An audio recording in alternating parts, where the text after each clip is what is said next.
Brain's a really interesting thing, isn't it? The way the brain and the way memories work. Now, if we're working in a very logical world, a world that makes sense, how come our memories how come sometimes we're getting more negative memories and sometimes positive memories? And how on earth can a memory be negative and now it's positive or laughing? We can't trust our memories, right? We can't trust our memories. Ooh. Yes. But I think one simple thing is, if you fall in love with a person, there are many more positive things in the world. As if, for example, somebody you really love has died or somebody has made you very angry. So I think this is exactly distortion, filtering, and whatever.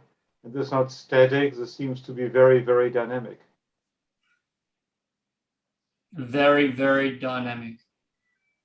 So our brain and our memories are very unreliable, but we tend to think they are incredibly reliable. We tend to think our memory is right, but it's not. Hi, Adrian here, NLP trainer and coach. This video that you're about to watch is filmed in a live Zoom class. We have expatriates based all around the world, and we do these classes and we share a little bit with you because we think it's important that you get to see what goes on behind closed doors and how some of these processes really work. I hope you enjoy. Make sure you click the subscribe button and we'll see you at the end.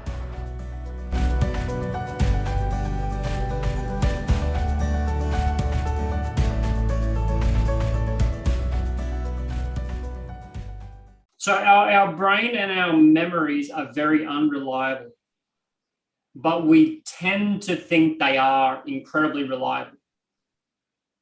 We tend to think our memory is right, but it's not. It's just a perception of reality. And that perception can vary according to your emotional state. As Guido said, when you love someone, you can see all these positive things. And then if they cheat on you or something and you get angry, suddenly you see all these negative things. They were all there, but our perception changes according to our state. And it's a bit more than that. I'm just thinking whether this is related, for example, if in a crime scene and there are several witnesses and then, there's this person and you describe to the police, what happened. And later on, when somebody else describes, it might just contradict to your reality. And so that was it. Yeah. Does it also mean but sometimes you think, okay, I trust my intuition, and that really happened, but your your memory tricked you because you wished that happened. Well, in the legal system, they don't have we've got a lawyer in the room. Lawyer can speak up if they want to share on this topic. In the legal system, they recognize that eyewitness accounts aren't so good. Eyewitness accounts aren't held that high because they know that eyewitnesses can change their story. In fact, I remember a story with some kids, and some kids had a photo album, and they just had a normal photo album for the kids. And then what they did was they put in some pictures of a hot air balloon. And the kids were like, what's that? Parents were like, that's a hot air balloon. Remember we went hot air ballooning? They're like, no. A week later, they showed them again. Okay, and then a week later, they went through it again. And the kids were like, yeah, I remember that. I remember going hot air ballooning. They artificially put that memory in. Mm.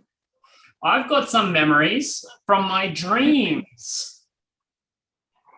And sometimes I message people in my dreams, and a couple of days later, I'm like, oh, I didn't message that person. Or we're having a conversation, and I swear I wrote to them, and I check my messages, and I haven't. And I figured out it was my dreams because I do a lot of lucid dreaming. Now, when I do lucid dreaming, I have a strategy. And I have a way of knowing that lucid dreaming in reality, but sometimes it gets a bit muddled up. Sometimes we imagine things and it ends up being very close to reality. Yeah. So we have a way of knowing reality, and we have a way of knowing that it was just a dream. Normally we wake up in the morning and we go, it was just a dream. Or we close our eyes at work and we pretend we're in Amsterdam. We wake up and we know we're not. You know, we're daydreaming. We have that difference. That difference around daydreaming and reality is the frame. So the frame presents the information differently. But the facts is that sometimes these frames can get confused and mixed up. Sometimes our imagination can become memory. So my client says, oh, when I was young, this happened, you know, my something happened. And in my mind as an NLP person, I know it's not the map, is not the territory. I know it's in their imagination. But they're like, no, it really happened. I'm like, yeah, it really happened. I believe you. What color undies were you wearing? Were you even wearing undies? Could you even tie your shoes? The little child has a distorted view of reality, but they think they think they're seeing reality. We all think we're seeing reality, but we're not. We're seeing distortions of it. We're seeing reality after it has deletions, distortions, and generalizations applied to it, yet we think our memories are so real. So we share this to loosen up a client's model of the world, loosen up some of the trauma. You can loosen up some of the negative experience that you've had in life, loosen them up. Perhaps we can loosen them up, and in time we can recognize that there were actually gifts. There are gifts in those memories. Now, if we have a childhood full of trauma and full of danger, and we go about life because mummy said the world's a dangerous place, daddy said don't trust strangers, and we go out in the world and we don't trust anyone, what kind of life are we going to live? We'll live a life full of fear. And the more we live a life full of fear, sorry, does anyone want to live a life full of fear? Hell no. Yeah. And if someone is living a life full of fear, it's like they've got all these filters, memories, beliefs set up to see and find the fear, and they can go out in Shanghai and they can say, look, it's dangerous. This is kind of, I hope we want to get to this kind of point where we can have an early childhood belief that the world's dangerous, but we can grow up and mature and recognize that we have a choice. But a lot of the times we need a bit of help to get to that level. We need help. Our clients need help. Our clients may need help to get to that level.